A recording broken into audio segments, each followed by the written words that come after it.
자, 2-18페이지죠. 이제 두 번째네요. 어플리케이션 보안, 메일 보안입니다. 두 번째.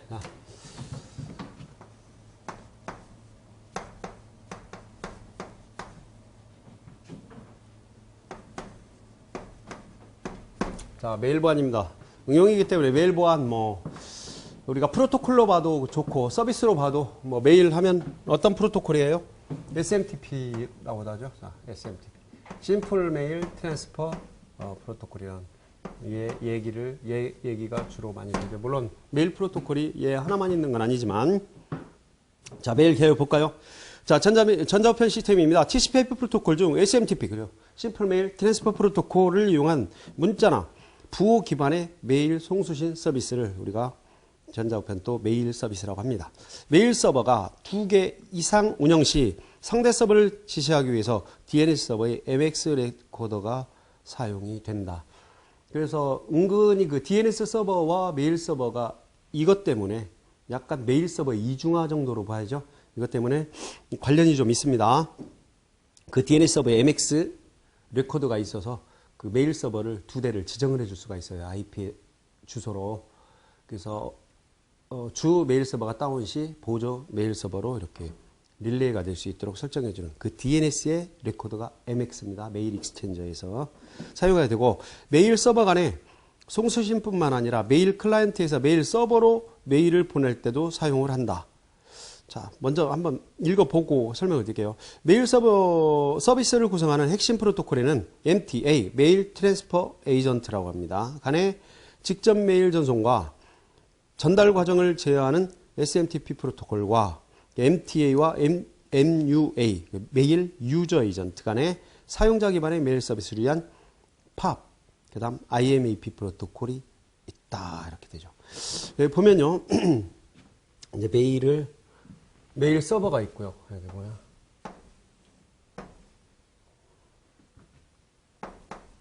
이게 메일 서버예요. 서버. 이게 사용자입니다. 이렇게 연결되어 있고요. 사용자는 이렇게 되어 있습니다. 메일 서버가 있습니다. 물론 여기 또 하나 메일 서버가 또 있다라고 보면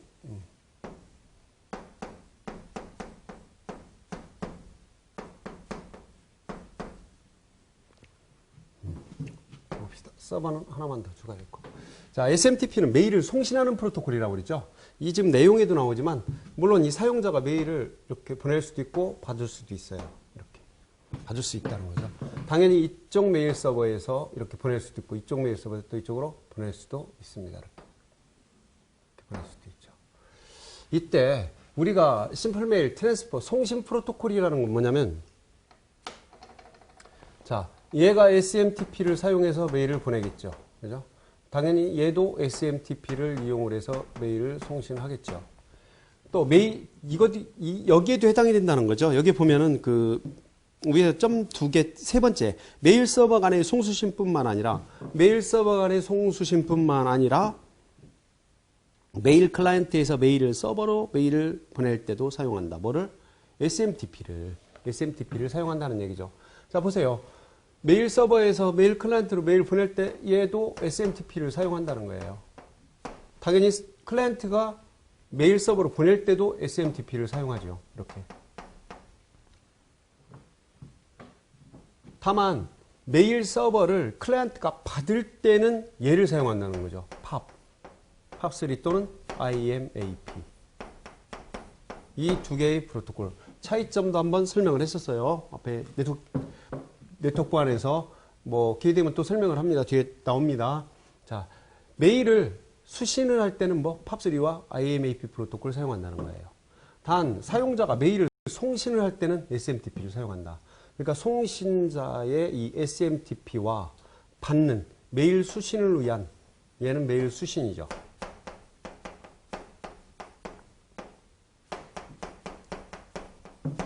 얘네들은 메일 송신. 얘 하나만 예를 들겠습니다. 자, 메일 송신을 위한 프로토콜이라는 거 여러분들이 기억을 하라. 몰라, SMTP가 25번 TCP 기반에 22번 포트를 사용한다는 거야. 22번 포트라고 할까요? 네, 22번 포트를 사용한다는 건 여러분들이 너무나 잘 알 것이고, 얘네들 그럼요. 팝3는 나온 길할까요? 110번, IMF는 143번. 이렇게 사용한다는 건 여러분들이 좀 알 수 있을 겁니다. 자, 일단 더 가고요. 그런데 그 밑에 보세요. 메일의 서비스를 구성하는 핵심 프로토콜에는 MTA, 그 다음 또 MUA가 있다고 했어요. MTA는 메일 트랜스퍼 에이전트, 또 MUA, 메일 유저 에이전트입니다. 그래서 그 밑에 보면 메일 서버의 동작 원리를 보세요. 한번. 동작 원리. MDA 있고, MTA 있고, 그 다음에 메일 큐가 있죠. MDA 있고, MTA 있고. 메일 서버 안을 이렇게 들여다보면, 얘가 메일 서버 안입니다. 크게 이렇게 보면.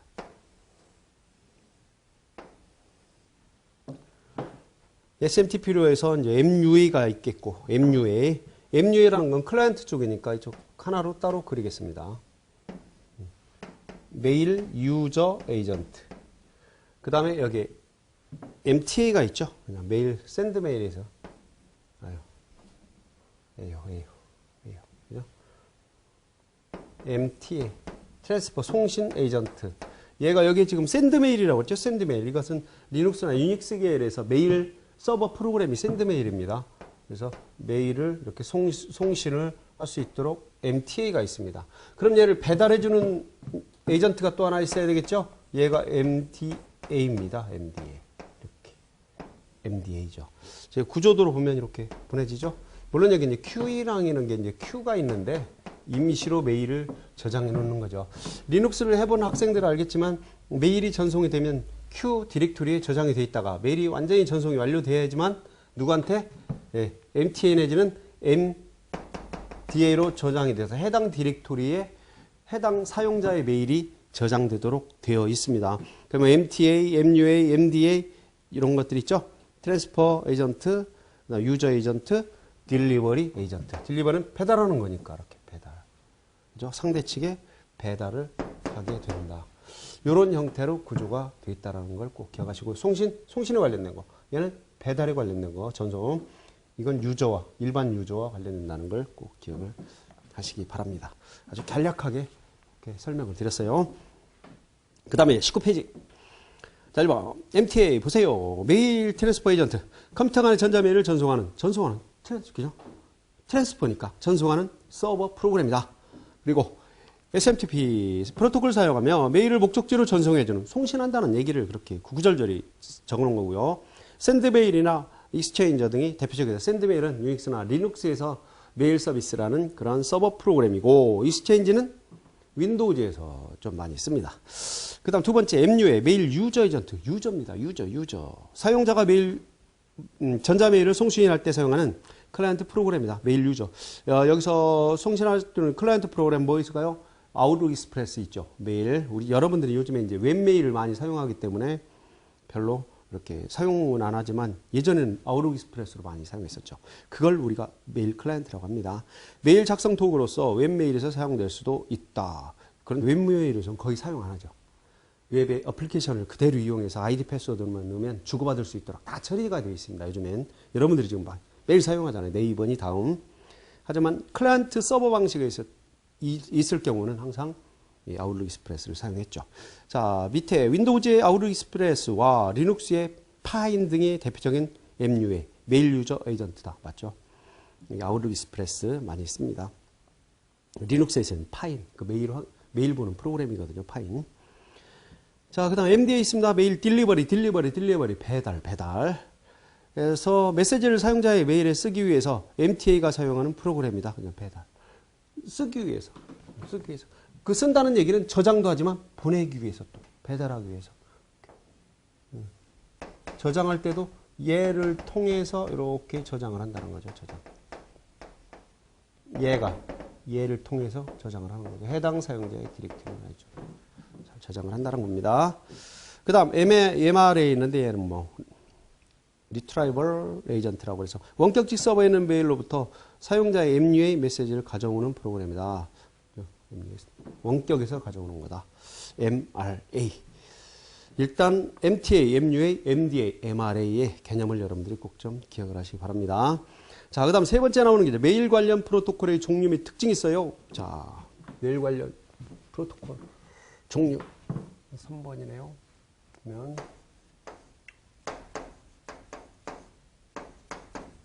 메일 프로토콜이 여러 개가 있다. 메일 프로토콜. 첫 번째로 나오는 게 뭡니까? SMTP네요. 나왔었죠. 꼭 기억을 해줘. SMTP. 내용을 봅시다. 전자메일을 보내고 받는 데 사용하는 기본적인 TCP/IP 프로토콜이다. 뭐 특징은 메일 송신이죠. 송신. 뭐 메일을 송신하는 데 사용한다. 포트 25번이라는 거 뭐 여러분들 익히 잘 알 거고. 포트 25번 포트 사용.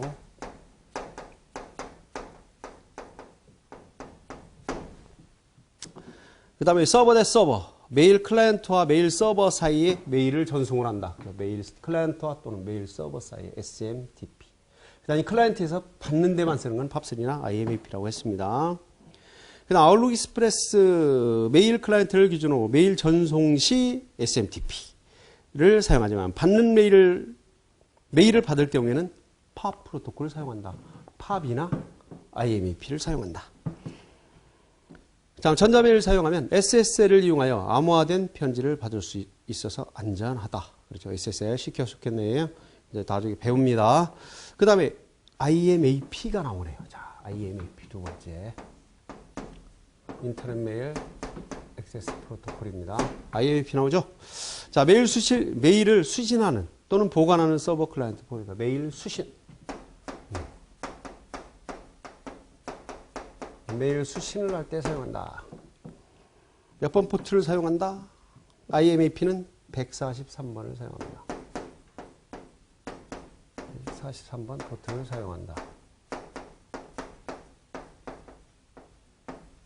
뭐, 그 다음에 뭐, 이후에 IMAP3는 220번 포트 사용한다. 일단 143번을 기억하세요. 메일을 읽어도 메일 서버에 메일이 계속 존재한다. 그렇죠. 메일 클라이언트로 메일을 읽고 난 후에야. 그러니까 이게 팝3에 잠시 후에 나오는 이제 팝과의 비교입니다. 나오는데 얘는 메일 읽어도 서버에 존재한다. 이거. 서버에 남아있어요. 그 메일 내용이. 서버에 존재한다. 지워지지 않는다는 거죠. 서버에서 지워지지 않는다. 큰 특징입니다. 팝3와. 그 다음 메일 헤더만 보고할 수 읽을 수 있으며 읽은 메일과 읽지 않은 메일의 구분 표시가 가능하다. 그죠?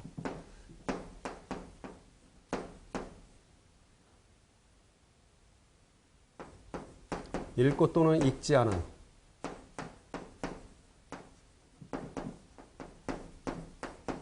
메일 구분이 가능하다. 그 다음에 IMAP는 원격지 메일 서버에 비유할 수가 있다. 뭐 이건 그렇게 중요한 건 아닙니다. 뭐 서버인데 뭐 그렇겠습니까? 좀 잘 기억을 하시고요. 그 다음 나오는 게 이제 팝3죠. 포스트 오피스 프로토콜입니다. 세 번째. 팝3. 이제 IMAP와 비교해야 돼요. 어차피 얘네들 둘은 메일을 수신할 때 쓰는 프로토콜이기 때문에, 그죠? 메일 수신.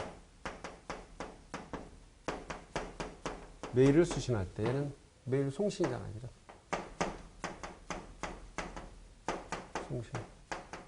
송신할 때 쓰는 프로토콜이니까 잘 기억을 해야죠. 전자메일을 보관하기 위해서 수신 똑같죠? 수신. 메일 수신. IMAP와 똑같죠? 메일 수신.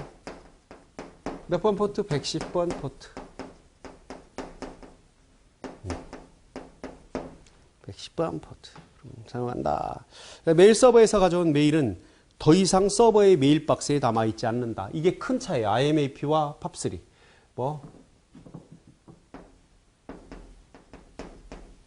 메일 읽으면 서버에서 삭제. 존재하지 않는다는 거죠. 비교되죠?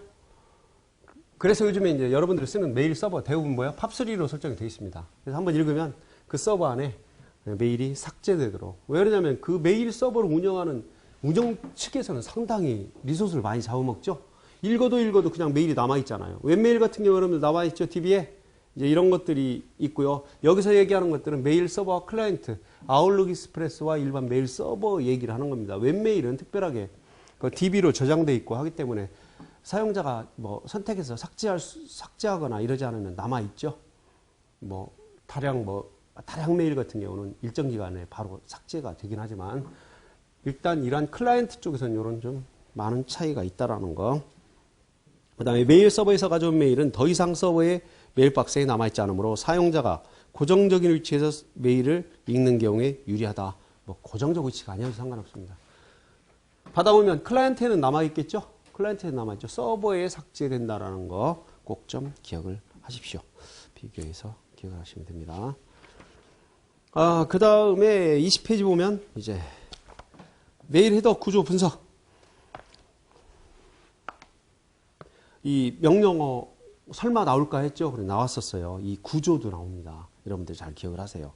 담아놓으면 안 나올 것 같은데 나온다라는 거는 나옵니다. 실무를 위해서 담아놓은 건 있는데 그런 자료도 많이 있어요. 이 내용에. 하지만 그런 것들은 제가 이 강의 도중에 설명을 드립니다. 이건 실무를 위해서 하고 이거는 꼭 기억하십시오. 그런 것들은 공부를 하셔야 됩니다. 메일 헤더 구조에서도 이거 공부해야 됩니다. 최근에 이제 작년 4회 때 한번 유사하게 나왔죠. 거의 유사한 게 아니라 뭐 거의 나왔죠. 뭐. 그죠?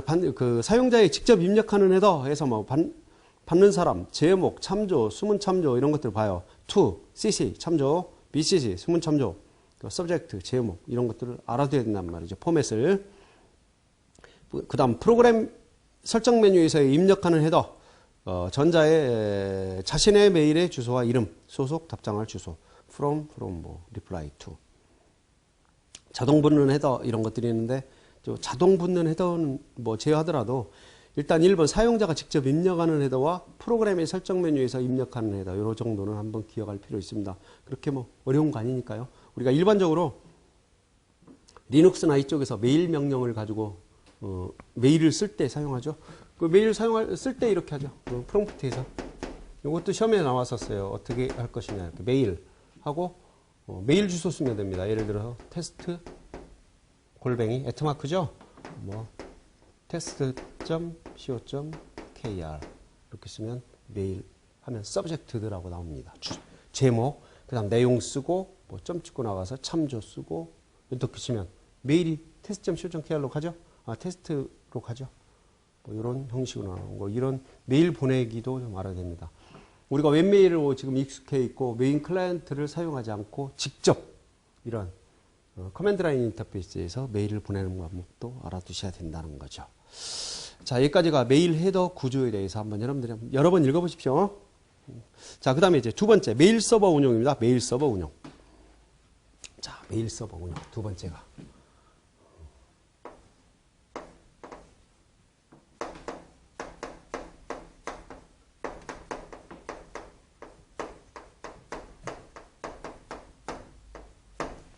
메일 서버 운용이죠. 자, 원래 MTU가 메일 유저 에이전트라고 그랬죠가 MTA, 메일 트랜스퍼, 메일 전송 에이전트로 작성한 메일을 전송하면 샌드 메일, 얘가 메일 서버입니다. 리눅스나 UX의 메일 서버 이름이 샌드 메일이에요. 물론 뭐 Q 메일도 있고 있는데 일반적으로 많이 샌드 메일 사용합니다. MTA인 경우 배리어블 그 VAR 밑에 스폴 밑에 Q 경로에 저장이 된다는 거죠. 임시로 Q에 저장이 되죠. 여기 Q 얘기 나왔죠? 이렇게 Q에 저장이 된다.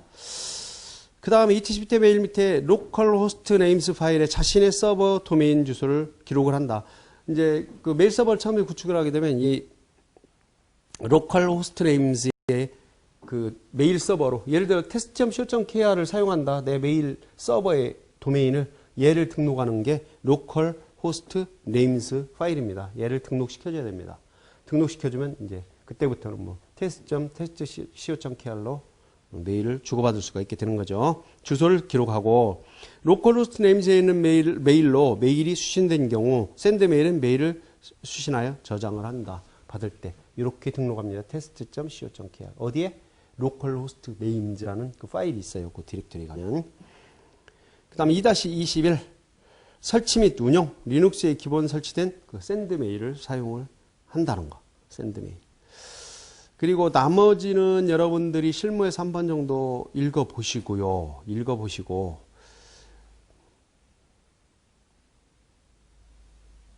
네, 그렇게만 읽어보시면 설치 및 운용에서는 여러분들이 직접적으로 뭐 설치 운용을 하는 걸 묻지는 않을 테니까 한번 읽어보시면 되겠습니다. 그리고 이제 2-21 밑에 윈도우즈 메일 서버 운용이 있죠. 메일 서버. 윈도우즈에서 메일 서버는 IIS에 들어있죠. IIS. 인터넷 인포메이션 서버를 설치하게 되면 메일 서버가 이렇게 들어있습니다. 그래서 하나하나 단계별로 설치를 하면 되고요. 설치 및 운용에서는 자, 2-22페이지 메일 서비스 공격 유형. 자, 이게 이제 중요하게 되죠. 서버 운영은 한번 여러분들이 좀 읽어보시면 됩니다. 그 다음 세 번째가 메일 서비스 공격 유형.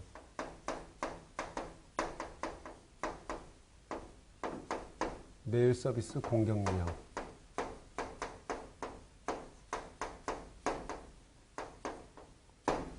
봅시다. 1번 메일 클라이언트 취약점을 이용한 공격. 자, 액티브 컨텐츠 공격으로도 가능하다는 거죠.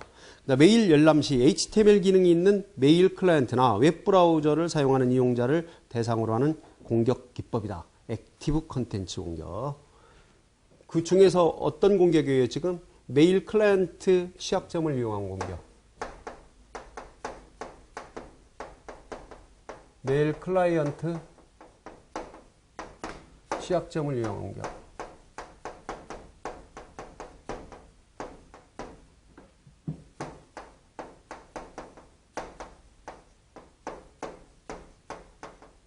공격. 그 중에 하나가 뭐? 액티브 컨텐츠 공격이에요.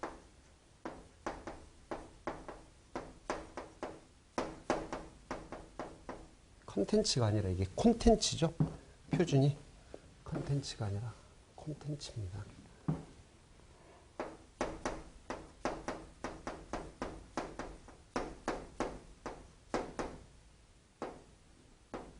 콘텐츠 공격이 있더라 이거죠. 그죠? HTML 기능이 있는 그런 메일 클라이언트라든가 웹 브라우저를 사용해서 이용자가 브라우저를 사용하는 그 이용자를 대상으로 하는 공격입니다. 주로 자바스크립트나 비주얼 베이직 스크립트 등과 같이 그 HTML이나 메일 클라이언트 그 스크립팅 기능을 이용해서 공격하는 것을 우리가 액티브 컨텐츠 공격이라고 그러죠. 정보 유출이나 악성 코드를 실행한다. 사용자가 메시지를 열 때 특정 사이트로 연결하거나 시스템 마비시키는 그런 도스 공격도 가능하다라는 얘기죠. 액티브 콘텐츠 공격. 여러분들 정리해 두세요. 짤막짤막하게. 대응 방법. 메일 클라이언트 스크립팅 기능을 사용하지 않도록 설정을 한다. 메일 클라이언트. 아웃룩 익스프레스 들어가면 도구에 옵션에 있습니다. 아웃룩 익스프레스에서 스크립팅 기능을 제공하는 방법으로 그렇죠. 메일 서버에서 메일이 저장될 때 이러한 스크립트 태그를 다른 이름으로 바꿔서 저장함으로써 스크립트가 실행되지 않도록 한다. 그렇죠. 해당이 예를 들어서 실행 파일 같은 경우는 모든 것.exe라고 이렇게 파일명이 돼야 되겠죠. 그런데 그런 것들을 변경시키게 되면 자동으로 실행이 안 된다는 겁니다. 그 다음 윈도우즈 시스템은 디폴트로 파일 이름의 확장자를 숨기도록 설정되어 있어 공격자는 확장자명을 받고 트로이목마의 실행 파일이나 스크립트 파일을 위장을 하게 된다. 이게 확장자가 안 보이잖아요. 그래서 확장자 보이기로 해놓으면 금방 드러나는데 디폴트가 숨김으로 되어 있기 때문에 그 파일 확장자를 위장할 수가 있다는 얘기죠. 위장해도 안 보이니까 파일명만 보이고. 그 다음에 이메일 클라이언트의 버그 또는 설계 오류로 사용자의 간섭 없이도 자동으로 트로이 목마 실행이 가능한 공격 방법도 있다라는. 이거 이메일 지금 트로이 목마 그죠? 제가 악성 스크립트 하다 보니까 악성 쪽으로 나가서 그러네. 자, 아웃익스프레스 스크립트에 실행되지 않도록 한다. 네, 그게 대응 방법입니다. 스크립트를 실행하지 않도록입니다. 결국에는 액티브 콘텐츠에 대한 취약점 공격, 또 액티브 콘텐츠 공격의 방어는 그런 스크립트라든가 이런 것들이 실행되지 않도록 하는 방법이다. 그 다음에 이제 트로이 목마 공격 있어요. 메일 공격 중에서 트로이 목마.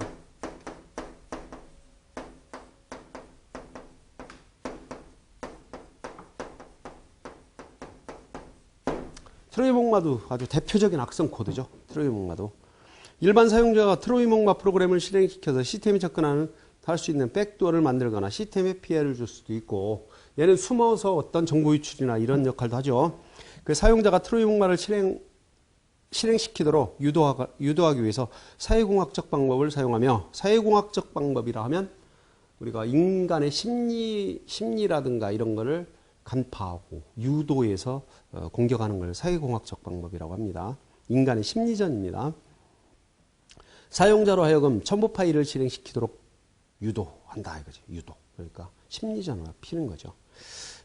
반드시 꼭 이메일을 열어봐야만 될 것 같은 그런 제목이나 이런 것들로 유도해내는 거죠. 그런 것들을 우리가 다 사회공학적 방법이라고 합니다. 공격 방법 중에서 특히 시스템 관리자를 사칭해서 메시지를 주의한다.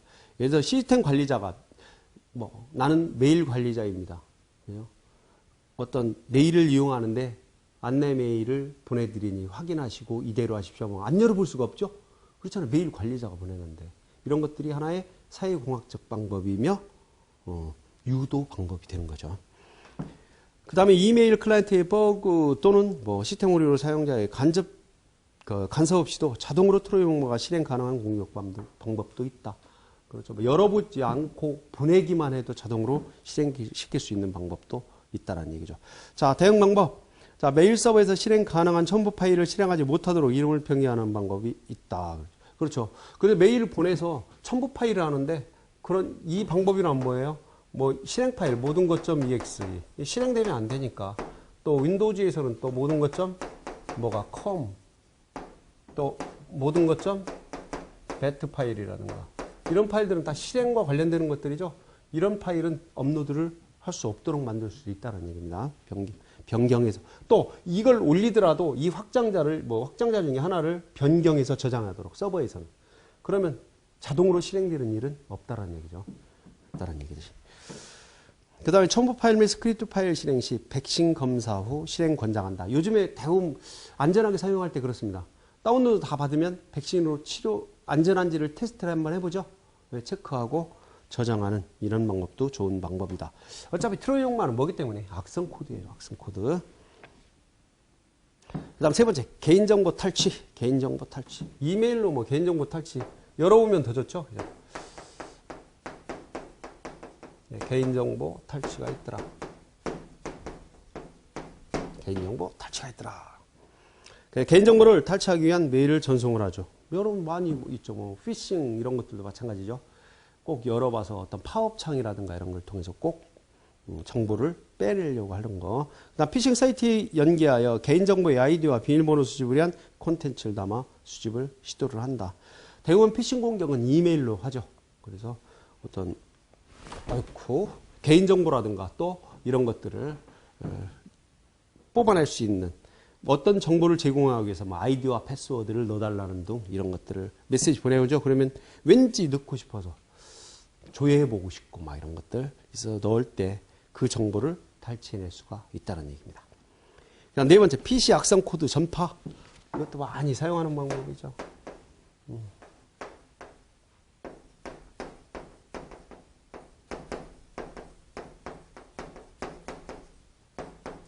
거의 PC 악성 코드는 대부분 뭐예요? 이메일로 거의 그죠? 많이 이메일로 전파되죠.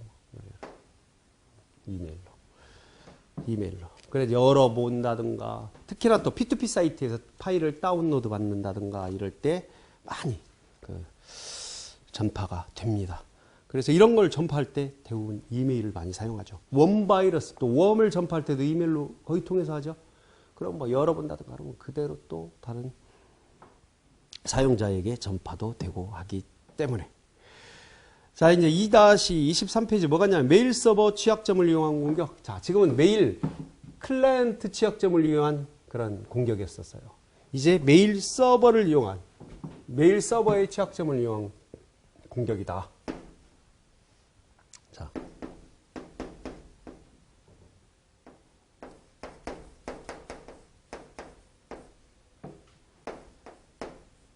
메일 서버의 취약점을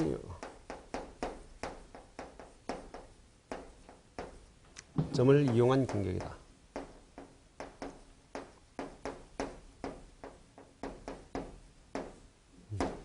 거기 첫 번째로 뭐가 있어요? 버퍼 오버플로우 공격.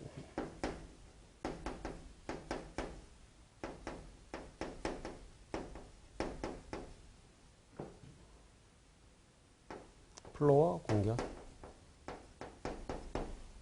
그죠? 메일을 보내서 서버 쪽에서 어떤 프로그램을 실행시켜가지고 버퍼가 오버플로어 될 수 있도록, 넘쳐 흐를 수 있도록 해서 하는 공격도 할 수 있다는 겁니다. 공격자가 조작된 전자이메일을 그죠? 보내서 피해자의 컴퓨터에, 그러니까 대상자의 컴퓨터에 이메일 명령을 실행하거나 또는 트로용모와 같은 악성 프로그램을 그런 심도록 한다는 거죠. 그래서 IMAP 대문 취약점을 발견해서 뭐 60바이트 이상의 긴 문자를 전송한다든가 이럼으로써 오버플로어가 되면 서버가 정상적인 서비스를 할 수가 없겠죠. 이렇게도 공격을 할 수가 있다. 메일 서버를 운영하는 이런 서버 운영자들은 이런 거 상당히 감안하죠. 그래서 쿼터로 해서 사용량을 제한을 한다든가, 뭐 1인당 10메가, 메일을 10메가 이상을, 또 5기가 이상을 저장할 수 없도록 만든다든가 이런 제한을, 쿼터를 주는 것들이 다 이런 메일 서버에서의 보안이라든가 이런 것들 때문에 제한을 두는 겁니다. 물론 뭐 돈을 받기 위해서도 제한을 두지만 시스템 보호차 안에서도 얼마든지 한다 이거야죠. 그 다음 대응 방법을 한번 봅시다. 버퍼버블 보죠. 최근에 샌드메일 등의 내용은 단순 텍스트로 저장하여 서버의 버퍼버블을 방지한다. 단순 텍스트로 뭐 CL행 한다든가 이런 스크립트 파일이라든가 이런 것들을 저장하는 게 아니라 단순 텍스트 파일로 저장해서 오버플로를 방지한다. 간단하죠. 그 다음 두 번째가 이메일을 이용한 그런 APT 공격. 자, APT 공격. Advanced Persistence Threat라고 합니다. 이 메일을 이용한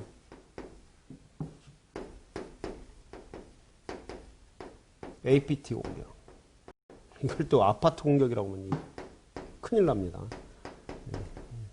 APT 공격이 뭐야? 지속적인, 그렇죠? 진보된 지속적인 위협을 APT 공격이라고 그래요. 아파트 공격 아닙니다.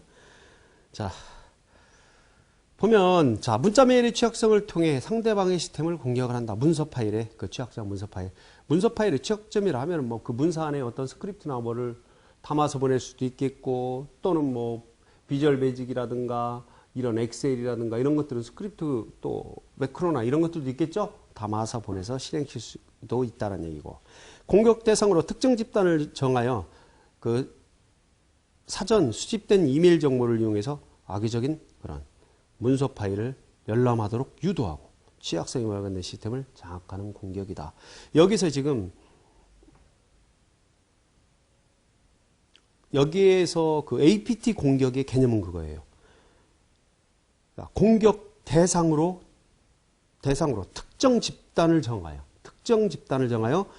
사전에 수집된 메일로, 그러니까 특정 집단들이 사전에 정보를 어떤 회사의 정보를 수집을 합니다. 이용해서 악의적인 문서 파일을 열람하도록 유도해 버리는 거죠. 다 조사해서 유도합니다. 그래서 취약성을 발견하고 시스템을 장악하는 공격이다. 여기에서 이제 APT 공격이라는 예를 좀 개념을 여러분들이 잘 알아야 됩니다. 시험에도 한번 나왔었어요. APT 공격에 대해서. 물론 단답형으로 적는 게 나왔죠. 적는 게. 3점짜리면 큽니다. 3점짜리, 2차에서 3점짜리는 크죠. 대응은 뭐 말이 2차 3점짜리지만 작은 문제 3문제 정도가 나오죠. 근데 이거는 하나에 3점으로 그냥 나왔어요. 중요하기 때문에. 그러니까 여러분들 잘 기억을 하시기 바랍니다. 이렇게 공격할 수도 있다는 얘기입니다. 메일 공격에서. 그 다음 세 번째가 샌드메일 공격. 세 번째가 샌드메일 공격.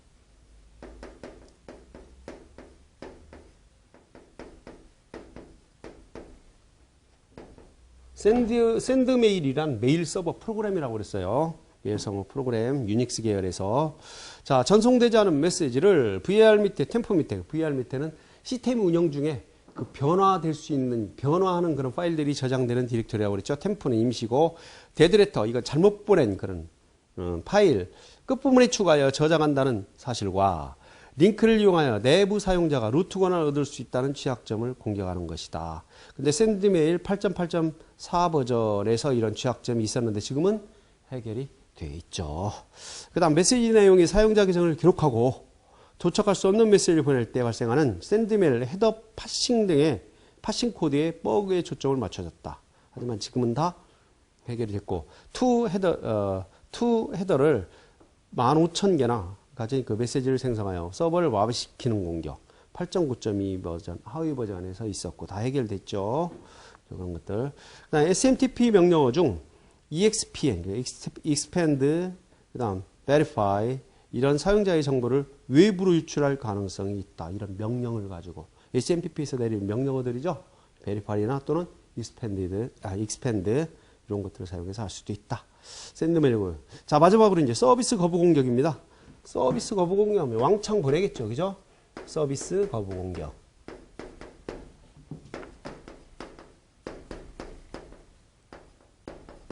서비스 거부 공격. 자, 서버의 메일 재전송 개수를 초과한 릴레이를 시도하거나, 그러니까 서버에 부하를 팍팍 주는 겁니다. 메일 데이터 내용을 아주 크게 첨부하는 등 왕창 해서 서버의 리소스를 다 잡아먹는 등의 방법으로 메일 서버의 정상 송수신을 방해한다. 이런 것들도 있다. 일단 메일 서버에서의 취약점을 이용한 공격, 이 네 가지만 이런 공격이 있을 수도 있다는 것만 기억하면 됩니다. 일단 버퍼 오버플로 메일 이용한 APT 공격, 샌드메일 이용한 서버 프로그램 자체의 취약점을 이용한 공격, 그다음 서비스 거부 공격도 메일 서비스 또는 메일 서버 공격에서 이런 공격도 있을 수 있다라는 거. 특히 또 이제 메일 클라이언트 취약점을 이용한 공격도 액티브 컨텐츠 공격, 트로이먼마 공격, 개인정보 탈취나 PC 악성 코드 전파. 뭐 얘는 중요하죠, 사실. 웜이나 이런 것들 뭐 다 여기에서 그죠? 이메일로 가장 많이 전파하는 거 아닙니까? 여러분들이 잘 기억을 하시면 되겠습니다. 여기까지가 메일에 대한 기본, 그죠? 동작 방법, 또 메일 관련된 모든 프로토콜, 송신, 수신, 그리고 메일 서버 운용의 또는 메일 서비스에 대한 그런 공격 유형을 이렇게 알아보았습니다. 좀 시간이 됐으니까 잠시 쉬었다가 스팸 메일 대응 방법, 이것도 아주 중요하죠.